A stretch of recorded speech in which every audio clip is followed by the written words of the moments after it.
Next on Today in St. Louis, new charges in a 2-year-old case. The change St. Louis prosecutors made just days ahead of the trial. And today you'll notice a lot of clouds. There's a slight chance of a sprinkle and a cold front's coming through, but some decent temperatures. Well, so much to do all over the Lou. I like that rhyme. How you can enjoy the first weekend of November across the bi-state. This is Today in St. Louis, focused on you. All right, are you up? Are you up, St. Louis? Well, I hope you are, because right now, Siteman Cancer Center and First Ladies are kicking off a health seminar at Greater Grace Church in Ferguson. We'll learn more about what they're offering from an oncologist in about 15 minutes. But first, Good morning to you. We are here with Weather First Meteorologist Jim Castillo. Yeah, good to see you. You know, we already did the 6 to 7 a.m. Now we're on to this hour, and the temperatures are going down a little bit. So yeah, but I'm happy about it. and it's some really nice numbers for you today. So there's a cold front coming through here, Travis, but boy, it is so dry. We don't have much in the way of any moisture. Just cloud cover and maybe a sprinkle later this afternoon. Zooming in to around the metro, again, you'll notice that cloud cover. Don't worry, it's not going to be a washout by any means. You look back to the north and west. There's a batch of shower activity and sprinkles trying to move into this drier air. Again, it's not going to amount to too much at all. So temperatures have fallen a little bit back behind that front. We have some 40s outside of St. Louis and low 50s in the city. And of course, that high today, above average, about 64. Mostly cloudy. We'll see a lot more sunshine as we get into tomorrow. And by the way, both days, very light wind, so nothing breezy until we get to Monday. Monday will be a little bit breezier. So it's 54 right now at Lambert. That's one of the warmer or milder readings.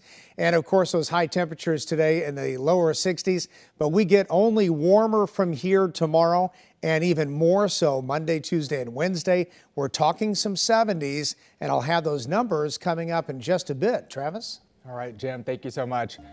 This morning, there's a new arrest warrant out for the driver in a deadly crash that happened back in March of 2021. Take a look here. Yesterday, prosecutors filed murder charges against Carlos Clason for a crash that killed his 2-year-old daughter and ex-girlfriend. Until yesterday, he was out on bail with manslaughter charges. Police say he was driving at least 30 miles over the speed limit when he ran a stop sign near Halls Ferry Circle and Lewis and Clark Boulevard. Clason hit a curb and crashed into 2 trees, killing his 2 passengers. He's set to be in court on Monday.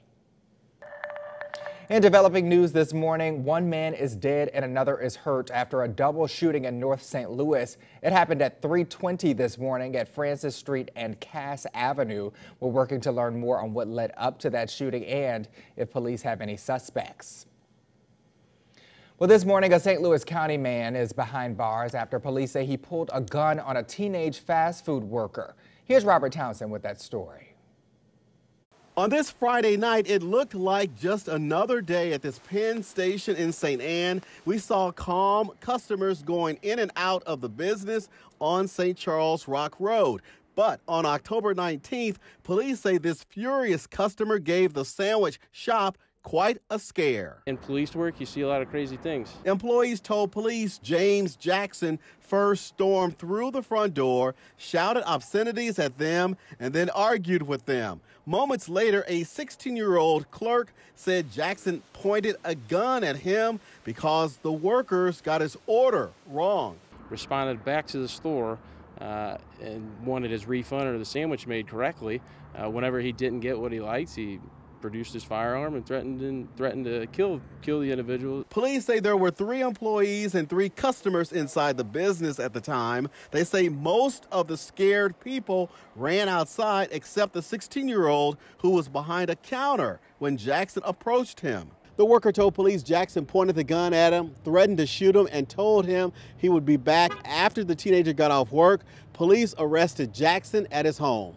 Police used his phone number to track Jackson. Officers also recovered a pistol loaded with 30 bullets. Customers are still shaking their heads. And that's crazy. You can't even come to work and be safe. Investigators say Jackson claimed the employees were, quote, laughing and talking crazy to him, which made him fear for his life. Prosecutors charged Jackson with unlawful use of a weapon, which is a felony. We need to learn how to control ourselves and not let our emotions get the best of us. Robert Townsend, 5 on your side. All right, well, happening today and tomorrow, the St. Louis Fire Department and American Red Cross will install about 1,000 free smoke alarms. Firefighters will meet at Engine House 28 on Enright Avenue at 10. Then they'll head out and install the alarms from 10:30 to 1. You can sign up online through the Red Cross. And a heads up for St. Louis County voters. Today, polls are open for no excuse absentee voting ahead of Tuesday's special election. From 9 to 1, you can head to the St. Louis County Board of Elections on Northwest Plaza Drive in St. Anne, or the Daniel Boone branch of the St. Louis County Library that's on Clarkson Road in Ellisville. Well, right now, I-55 and I-44 are closed in both directions between the Poplar Street Bridge and 7th Street.